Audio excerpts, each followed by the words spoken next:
Okay, good evening, everybody. Let's go ahead and call the meeting to order. I'd like to acknowledge that our fellow board member, Jody Wright, is absent this evening. And actually, before we get to the first order of business, just a little housekeeping item. The next planning board meeting is scheduled for November 20th at 6:30 PM. So that's November 20th. I point that out. There was a mailing that went out regarding, it was a notice of public hearing for a rezoning request. That public hearing notice date is November 4th, and it is for rezoning 24-09. And the mailing went out before that date was confirmed. There is a little note on there that those dates are always tentative and to check the town website for the latest dates, but we're just making that announcement now. So instead of what the postcard says, which is November 19th, the date is actually November 20th, 6:30 PM here at Town Hall. Okay.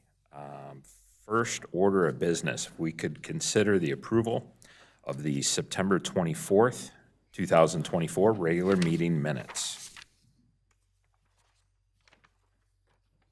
I'd like to make a motion to approve the minutes, September 24th, 2024 minutes. All right.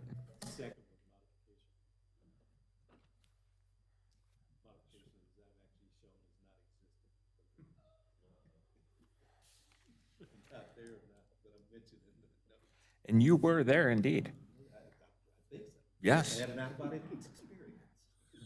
If you did, that was amazing because you're out of body, even ask questions. So, Mr. Boyd, will you accept that I accept adjustment? adjustment. Okay. So we have an adjusted motion, a second. Any discussion? All those in favor? Any opposed? Seeing none. All right.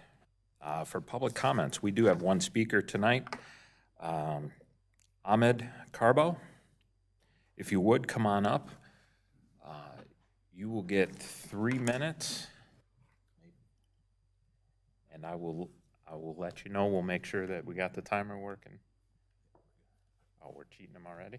Man, oh, geez. I got this now. All right, so we will hit it in the proper time, but you, 3 minutes, floor is yours, sir. Okay. Hello, my name is Amit Carbo, and I'm here just to ask a simple question that's about single-family zoning and to ask who controls the ability to change zoning, specifically to mixed use by right in Huntersville. This town is one that is losing money to socialize and subsidize suburbia. According to Lake Norman Regional Economic Development Corporation at the time, residential development was not paying for itself with an average cost of $1.15 in services for every dollar collected in taxes.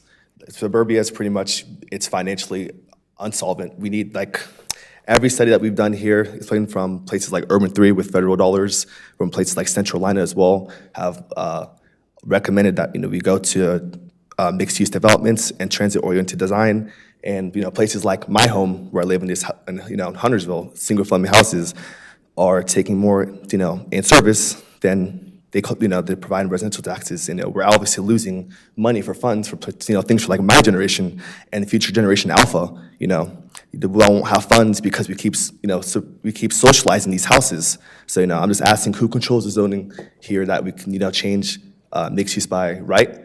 And yeah, also about raising taxes on the citizens because they're not paying what this town is losing money on these houses. So that's my pretty much question. Thank you. Yeah, I'm from Huntersville.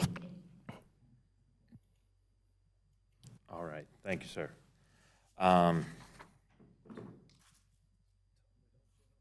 Yeah, I mean, it's, in a sense, what you've done is ask a question of us, and how this is typically designed is that the public would just make their comments known, and that was it.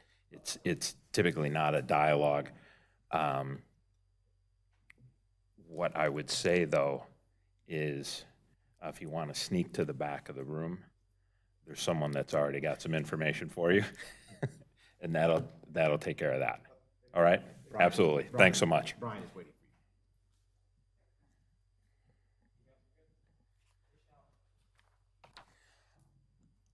All right, so let's jump forward to the action agenda. First item on the agenda is to consider a recommendation on text amendment TA 24-14, and that is to align, the town's soil erosion and sedimentation control ordinance with state law.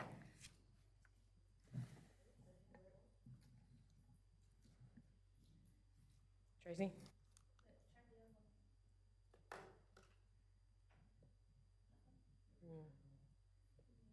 Oh, that would help, wouldn't it? Nope, it's red. There we go. Aha, there we go. Sorry about that. Thank you all. My name is Becca Blake. I am a new planner here with the town, and I'm here to talk about text amendment 2024. Oh no, I guess I'm done.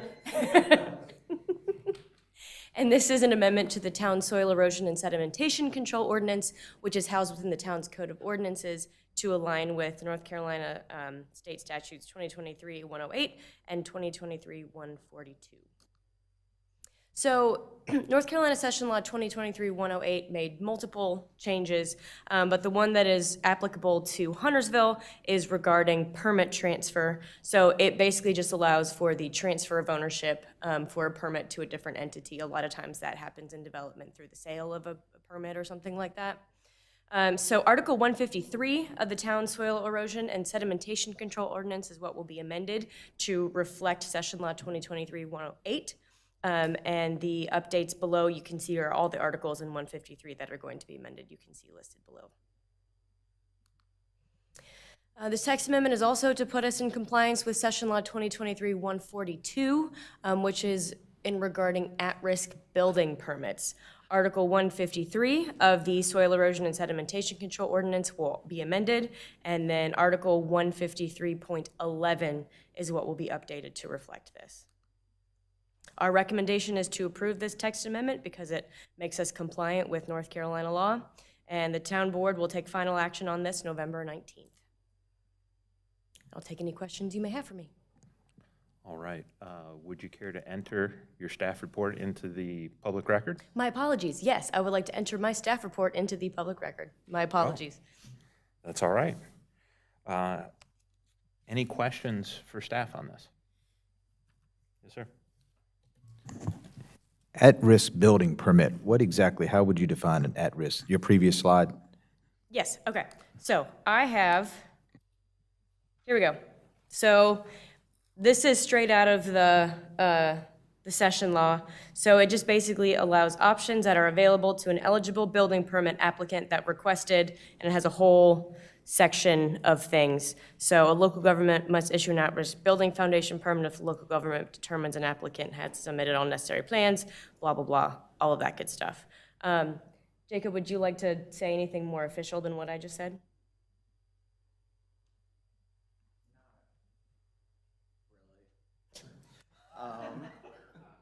As mentioned, there is a definition, and under 160D 1110.1, it goes into that. I also am not super well versed in what at-risk means, but if there was ever a question, we would of course just go to the statute and work from there. Thank you. Jacob, don't go far. Stand right on back. Well, no, actually, Becca, to you first. To your knowledge or to staff's knowledge, have any other municipalities implemented these changes into their books yet? I mean, they would have to. To my knowledge, I don't know for sure if or what any has, and I don't know. I'd have to look at the exact bills for when they became effective. I can look up to see when they're effective, but even if they have not put them into their code, they're still effective one way or another. Gotcha. And does planning staff have any concerns at all with any part of the proposed changes? No, not at all. So actually, really, we won't be dealing with this very much. It's our soil and erosion folks that will be dealing with this primarily, and then also the building inspectors for Mecklenburg County. At-risk building permits are solely under building permits, so we won't even touch them. Okay. And before this presentation, putting together my staff report, I dealt with Ann Lofton who handles our soil and erosion inspections. And so she seemed comfortable with it and understood what was going on. Okay.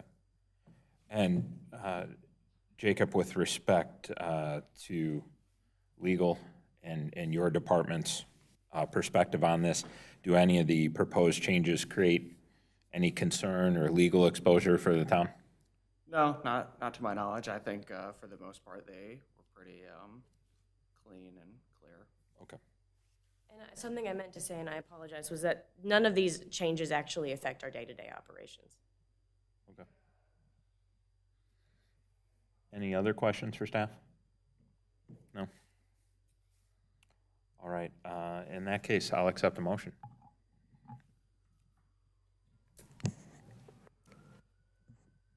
I'll make a motion. Okay.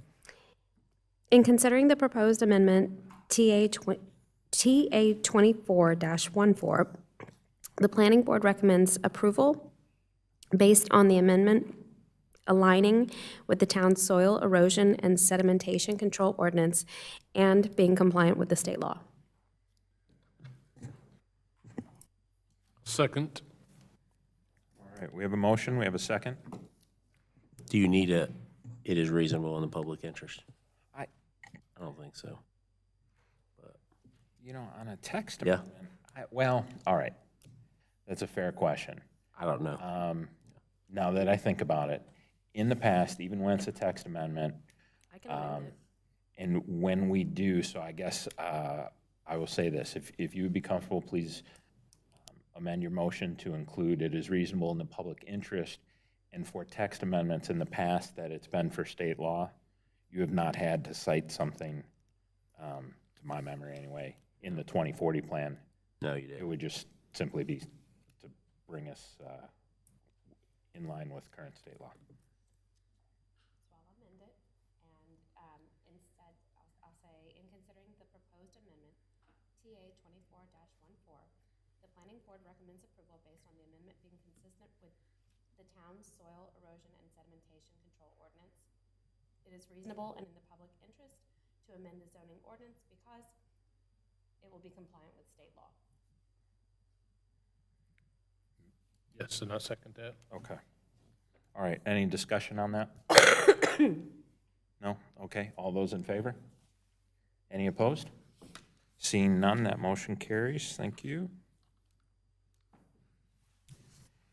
Thank you very much. Yes. All right, and for item 4B, we'll consider a decision on the proposed berm along Beatty's Ford Road within the courtyards at Walters Farm, which was approved under the name Epcon Beatty's Ford Road, I believe, last year. So, good evening, everyone. I'd like to enter my staff report into the record, presenting for the berm approval request for the courtyards at Walters Farm, previously known and approved as Epcon Beatty's Ford Road in age-restricted community.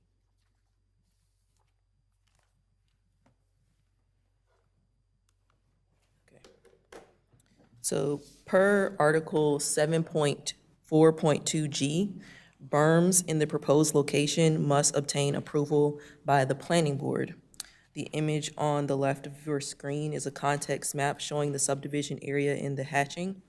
The image on the right is the buffer and berm area of this subject item within the subdivision along Beatty's Ford Road, and this is from the approved rezoning sketch plan. Within the plan, a buffer with a total width of 100 feet was included, and within that 100 feet, the Beatty's Ford Road buffer was included, reduced from 100 feet to 20 feet, and it also included 80 feet of the required buffer per the transitional residential zoning district in Article 3.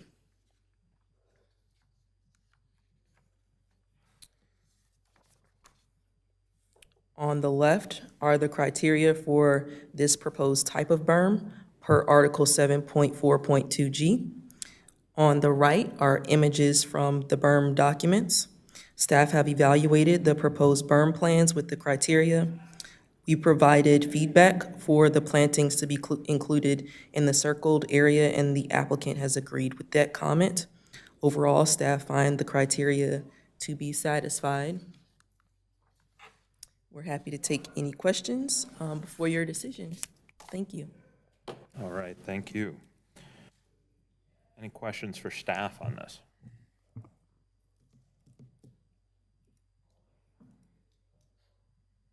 How about the applicant?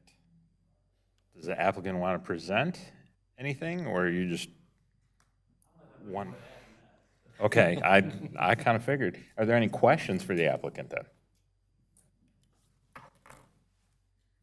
All right, I'll take a motion.